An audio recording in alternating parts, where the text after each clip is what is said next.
యువ సంచలనం చిచ్చర పిడుగు వైభవ్ సూర్యవంశీపై భారత మాజీ ఓపెనర్ శిఖర్ ధావన్ ప్రశంసల వర్షం కురిపించారు. కేవలం 15 ఏళ్ల పసి వయసులోనే అంతర్జాతీయ స్థాయి క్రికెట్ లో ఈ స్థాయిలో రాణించడం నిజంగా విశేషమని కొనియాడారు. షాట్లు ఆడే సాంకేతిక నైపుణ్యం ఉండటం ఒకెత్తైతే ప్రపంచ స్థాయి బౌలర్లను ఎదుర్కొంటూ వాటిని బాదే ధైర్యం ఉండటం మరీ ముఖ్యమైన విషయమని ధావన్ పేర్కొన్నారు. మైదానంలో వైభవ్ బ్యాటింగ్ చేస్తున్న తీరు, సాధిస్తున్న రికార్డులు క్రికెట్ ప్రపంచాన్ని ఎంతగానో ఆకట్టుకుంటున్నాయని చెప్పారు. ఐపీఎల్ నుంచి అంతర్జాతీయ వేదికల వరకు అతడు ఫోర్లు, సిక్సర్లతో చెలరేగిపోతున్న విధానం పట్ల సర్వత్రా ధావన్ ప్రశంసలు కురిపించాడు. అత్యంత పిన్న వయసులోనే జట్టులో కీలక ఆటగాడిగా మారి భారత్ కు తిరుగులేని విజయాలను అందించడం అతని ప్రత్యేకతకు నిదర్శనమని కొనియాడాడు.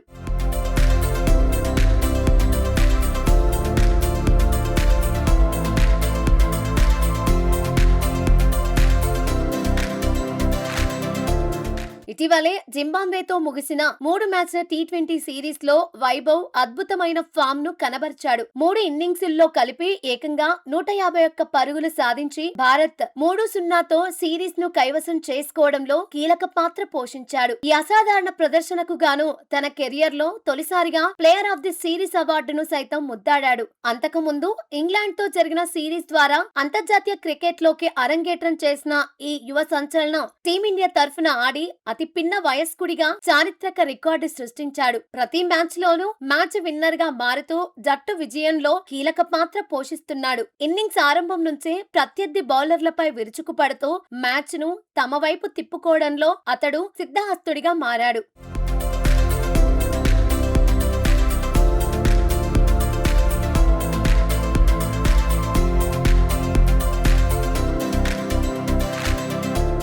ఇక ఐపీఎల్ 2026 సీజన్ లో రాజస్థాన్ రాయల్స్ తరఫున మైదానంలోకి దిగిన వైభవ్ ఊహించని రీతిలో 776 పరుగులు సాధించి విధ్వంసం సృష్టించాడు. మైండ్ బ్లాకింగ్ 237.30 స్ట్రైక్ రేట్ తో బ్యాటింగ్ చేస్తూ ఈ శతకంతో పాటు 5 అర్ధ శతకాలను తన ఖాతాలో వేసుకున్నాడు. ఈ మెరుపు ఇన్నింగ్స్ ల పుణ్యమాని టోర్నీలోనే అత్యధిక పరుగులు చేసిన బ్యాటర్ గా నిలిచి ప్రతిష్టాత్మక ఆరెంజ్ క్యాప్ ను దక్కించుకున్నాడు. దీంతో పాటు emerging player, most valuable player సహా పలు ప్రతిష్టాత్మక అవార్డులను కూడా తన సొంతం చేసుకున్నాడు. అంతకు ముందు జరిగిన అండర్-19 ప్రపంచ కప్ లోనూ ఏకంగా 439 పరుగులు సాధించి ప్లేయర్ ఆఫ్ ది టోర్నమెంట్ గా నిలిచాడు. ఇలా వరుస విజయాలతో దూసుకుపోతున్న వైభవ్ సూర్యవంశీ భవిష్యత్తులో భారత క్రికెట్ ను ఏలడం ఖాయమని క్రీడా విశ్లేషకులు భావిస్తున్నారు.